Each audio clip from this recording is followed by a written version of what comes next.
All right. I'm just going to start, and then as people join in, they'll join in. I want to share with you today some things about power struggles, and I want to talk about this Mountain of Escalation. So if you have my book, then this is in the book, and you can get a download specifically of this. I think that a lot of the people on here have already done that.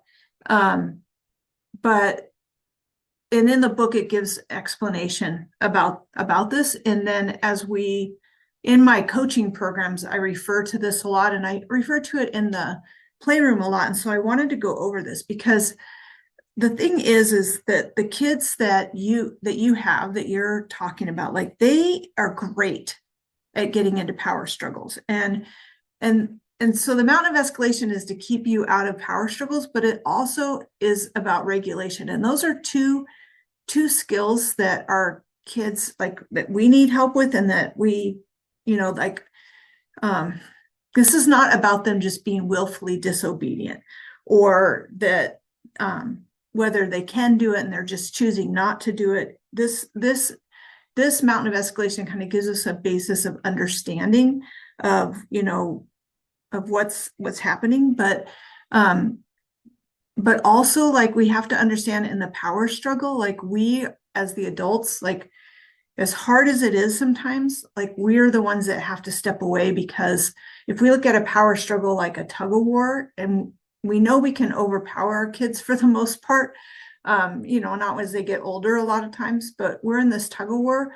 The best option we have is to let go of the rope and not be in the tug of war. So anytime you're having those experiences where you're just like, you are going to do it because I said so, and we're kind of in that mode, that's when we need to take a step back. And the Mountain of Escalation, like, helps us to know what to do, but it also has to do with, like, going back to regulation and calm, rather than just reacting to the negative reactions that the kid is having. And so both of them go hand in hand. And in the workbook that I have, I talk about all of this in kind of our de-escalation section, because there's just a lot of this in our kids. Like, they're kind of fighting for that power and control, and we're not letting go, like, just let them do whatever they want. We're letting go so that we can come around these in a different way. And I want to be really clear about that, because there is a fair amount of parenting advice out there that's going to tell you, like, we just have to let our kids do this stuff. And I've had people, other professionals, providers and things, tell me that even on the mountain, that well, even if they're really little, that they're going to escalate, and that's, what can we do about it? Just let them do it, protect yourself, kind of thing. And I feel like we need to have intervention, and we need to work, but we also need to know how to de-escalate. So this is a piece of de-escalating. This is a tool that I use a lot.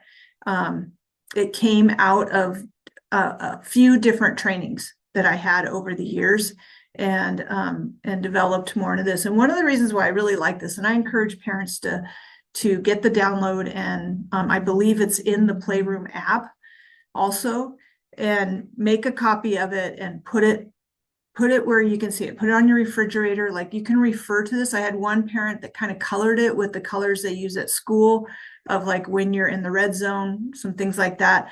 It doesn't quite go exactly with the school thing, but it is, like, this has been proven over and over, like, that it works. And so I first want to point out this baseline calm, which is, where we wish our kids were. And I just want to tell you that if you have a child that's had trauma, come from hard places, then, and even we're finding out more and more with kids that have autism, differently wired kids, neurodivergent kids, they don't have the same kind of baseline calm of your other kids. And when I saw this first, Bruce Perry talks about this in his book.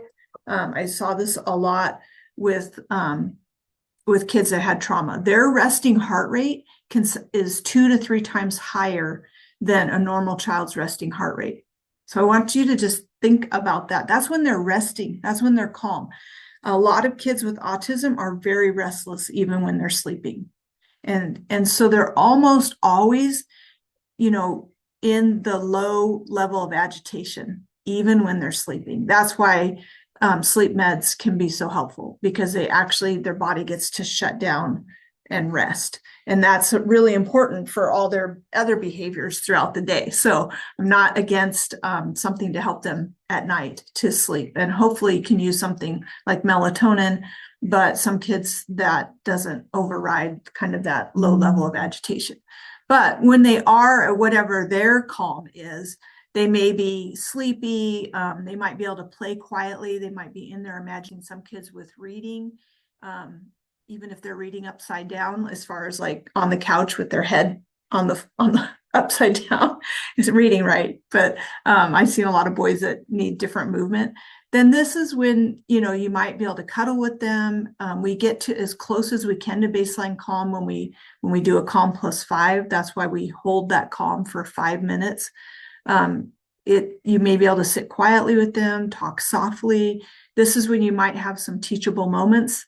But most of the time I tell parents, like, if they're calm, if they're doing something, don't keep interrupting them. Like, have your timer set for when you're going to do the next thing. I used to see this a lot with when kids were coloring or reading. It's like we see them calm, and that's when we want to interject things. And it's like, no, just let them have that moment. Like, let them feel that in their body too, what that feels like. So I don't like to interrupt kids in their baseline calm, because it's so nice, right? So enjoy that. But also know that you want to kind of lead them so they can be baseline calm, whatever their baseline is, as they're doing other activities. This is not only just like when they're zoned out on stuff. And I've asked kids with autism, like, do you feel anxious when you're playing video games?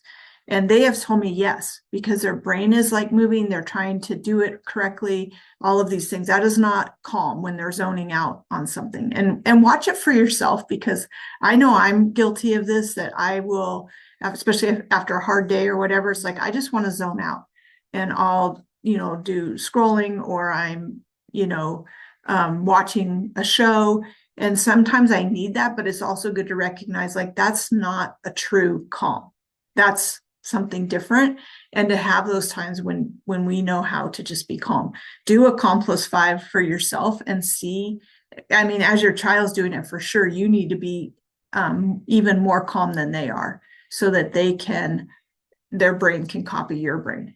But as we move into the low level of agitation, which is where our kids reside a lot of times, just notice. Like, this is so that you can notice. It's not to necessarily be worried or point it out to them, or try to correct it. But you really need to know where they are on this mountain in order to know how to help them at that time.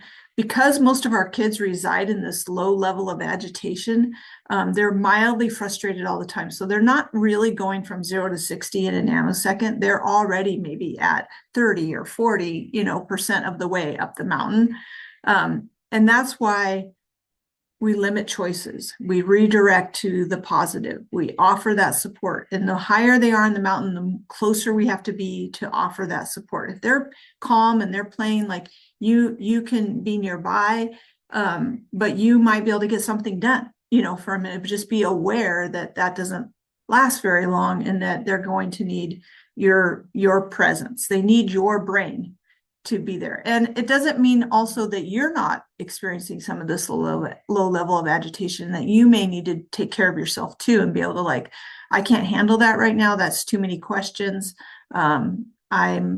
I'm going to take a break while you're doing this. I'm going to be over here. So know this about yourself. Know this about, when they're lower on this level, you can problem solve with them. You can give them a direction. You can tell them, like, you can ask them, do you need to take a break, or can we continue?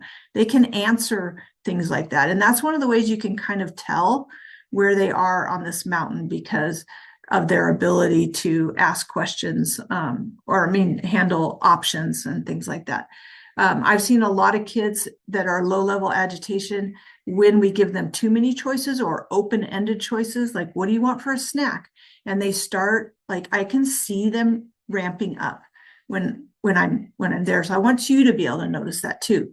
I had a kid we had worked with for several months, and it was so awesome because he had this moment where his mom got home and they were trying to get stuff for the evening, and he said, I feel like my brain needs a break, which is so great if we could get our kids to that place. Like, that's part of why I work so hard with you as a parents, to be able to notice this stuff, because you have to point it out to them. Like, looks like you're getting frustrated. Looks like you could use a break. Let's go do this. So you're not really giving them the choice. You're directing them and telling them if you ask too many questions.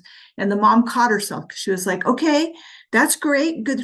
Thank you for telling me. Do you want to go take a bath, or do you want to do this, or you want to do that? And then she caught herself and she was like, you know what? We're going to sit down and we're going to take a break together, and then we'll go, we can go take a bath. And she just directed it, because that is so calming for our brains when somebody can calmly just direct us, especially if they're going to go do it with us. Think about what you need when you're agitated, right? Like, we think we need to just vent or explode, but that's really more over the top behavior than if we are able to just have somebody come alongside us and be like, man, like, I'm sorry you had a hard day. Would it be helpful if I finished cooking dinner? Wouldn't that be great if somebody did that? And it just, like, not make us have to make 10 more decisions. Like, what do you need? What do all this stuff. So you get to be that solid object for your kids. As they start to escalate, you're going to notice things. They may be talking more. They may have increased movement. You may see their frustration. They look angry. You're not going to ask a lot of questions. You're just going to notice this. They're unable to do what they're told. Like, you may tell them to sit down on the couch rather than jumping on it. I'd never say stop doing something. I always direct them to what I want them to do. So think about that. And they might stop for a second and then they're back doing it again. Then like, something's not firing right. It's not just defiance, you guys. Like, there's other stuff going on, and they're starting to lose it. And so we're going to move in closer. We might offer to help, but we're not going to ask a lot of questions or give a lot of choices. We're going to do what we can to reduce the tension. But we're going to also, if we look at it like their brains are starting to get really, like, fired up, and I always think of it like a tornado kind of going on in their brain. We have to cut through that and be very direct and clear and concise. We're not going to try to reason with them. We're going to move in closer if it's safe.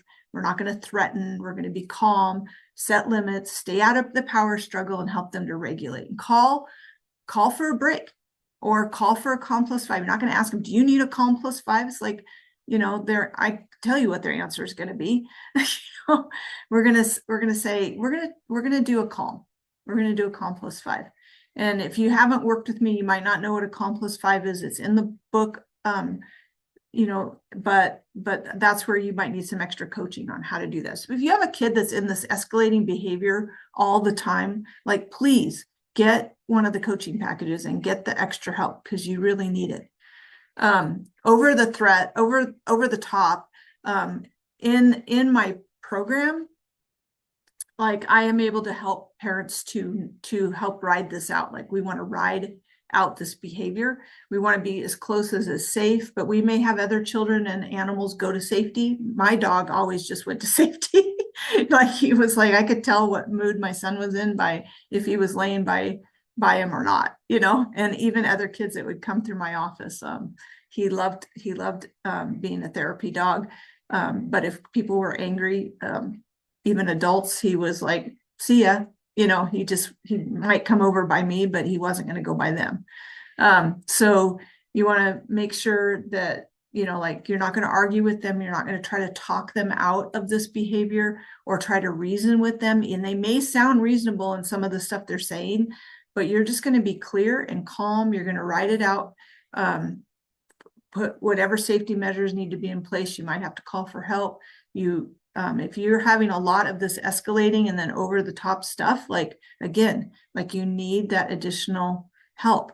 It's not something that you can just manage on your own until you learn the skills how to manage it on your own. You can manage it, but you need some help to learn how to do that. So I just wanted to share this with you today. It was just, I was actually listening to one of my interns teach this and to a group of teachers and educators. And I was so impressed. I was like, man, I need to go over that with the people that the parents that I'm talking to all the time, because I just assume that you know what I'm talking about when I talk about the Mountain of Escalation. So this is a great tool if you need it. I know it's in the Playroom app, but if you can't find it there, let me know. So stop the share and just thank you for joining us.